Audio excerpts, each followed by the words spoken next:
वामपंथी पार्टियों की तरफ से एक रैली किया है। ठीक है। ये रैली हम लोगों का देश की संविधान बचाओ लोकतंत्र बचाओ ये नारा के साथ हम लोगों ने किया है। बकवास है।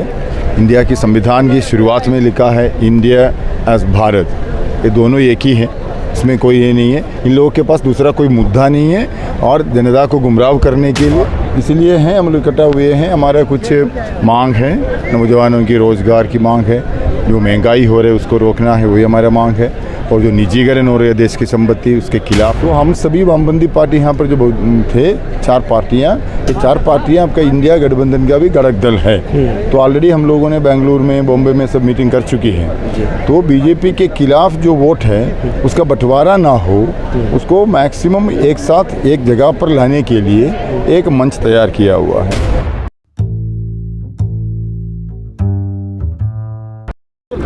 साथियों नमस्कार, मैं पवन कुमार, हमारे साथ जी देवराजन जी मौजूद हैं। जो सर ये बताइए क्या रीज़न है इस गठबंधन में, क्यों आप इंडिया के साथ जा रहे हैं? अरे आज हम लोगों ने यहाँ पर जो किया है वो हमारा वामपंथी पार्टियों की तरफ से एक रैली किया है। ठीक है। ये रैली हम लोगों का देश की संविधान बचाओ लोकतंत्र बचाओ ये नारा के साथ हम लोगों ने किया है।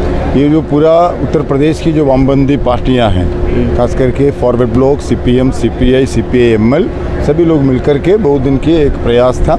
हम सभी लोग करीब 7 साल पहले इसी प्रकार का एक रैली का आयोजन किया था जब नोटबंदी हुआ था। उसके बाद हम लोग फिर दोबारा हम लोग इकट्ठा हुए हैं और इसलिए हैं हम लोग इकट्ठा हुए हैं। हमारा कुछ मांग है, नौजवानों की रोज़गार की मांग है, जो महंगाई हो रही है उसको रोकना है वही हमारा मांग है, और जो निजीकरण हो रही है देश की संपत्ति उसके खिलाफ है।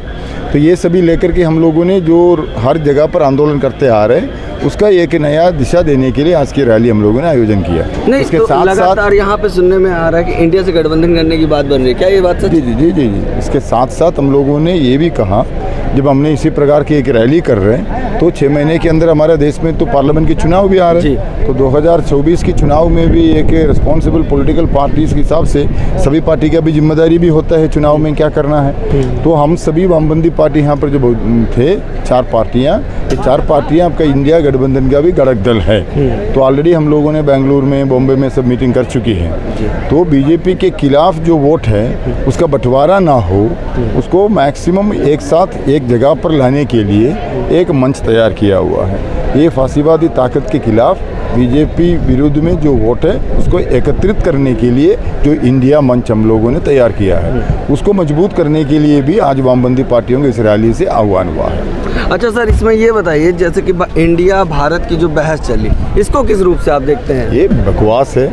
इंडिया की संविधान की शुरुआत में लिखा है इंडिया एज भारत, ये दोनों एक ही हैं, इसमें कोई ये नहीं है। इन लोगों के पास दूसरा कोई मुद्दा नहीं है और जनता को गुमराह करने के लिए जब आपने बेरोजगार की मुद्दा उठाइए, आपने महंगाई की मुद्दा उठाइए, तो हम लोगों का पेट भरेगा नहीं कि इंडिया है नहीं कि भारत, दोनों एक ही है। इंडिया, भारत, भारतवर्ष सब एक ही है, इसमें कोई डिफरेंस ही नहीं है हम लोगों का। ये तो बिना मतलब है। इसके बाद आप लोगों को क्या प्रूफ रहेगा, कैसे काम करेंगे? देखिए आज हम लोगों ने यहाँ पर एक राज्य स्तरीय रैली किया है, अभी इसको जिला लेवल पर भी हम लोग रैली करेंगे। उसके बाद जो चुनाव आ रहे हैं, चुनाव के मैदान में भी हम लोग एक ही मकसद है, बीजेपी को हटाना है, इसलिए संविधान बचाना। ये नारा आज जो दिया हुआ है संविधान बचाओ लोकतंत्र बचाओ, ये दोनों बचाना है तो केंद्र में बीजेपी सरकार को हटाना पड़ेगा। इसी के लिए जो भी कदम उठाना है नीचे लेवल तक, उसी के लिए आलोचना करने के लिए, उसे डिस्कस करने के लिए हमने सभी हमारा इकाइयों को भी डायरेक्शन दे चुके हैं। ठीक है। जैसा कि आपने देखा, कम्युनिस्ट जितने भी संगठन हैं, 4-5 जो संगठन एक साथ आ रही हैं, उन्होंने निर्णय लिया है कि एनडीए को हराने के लिए इंडिया के साथ गठबंधन करेंगे। बाकी बने रहे हमारे चैनल के साथ। धन्यवाद।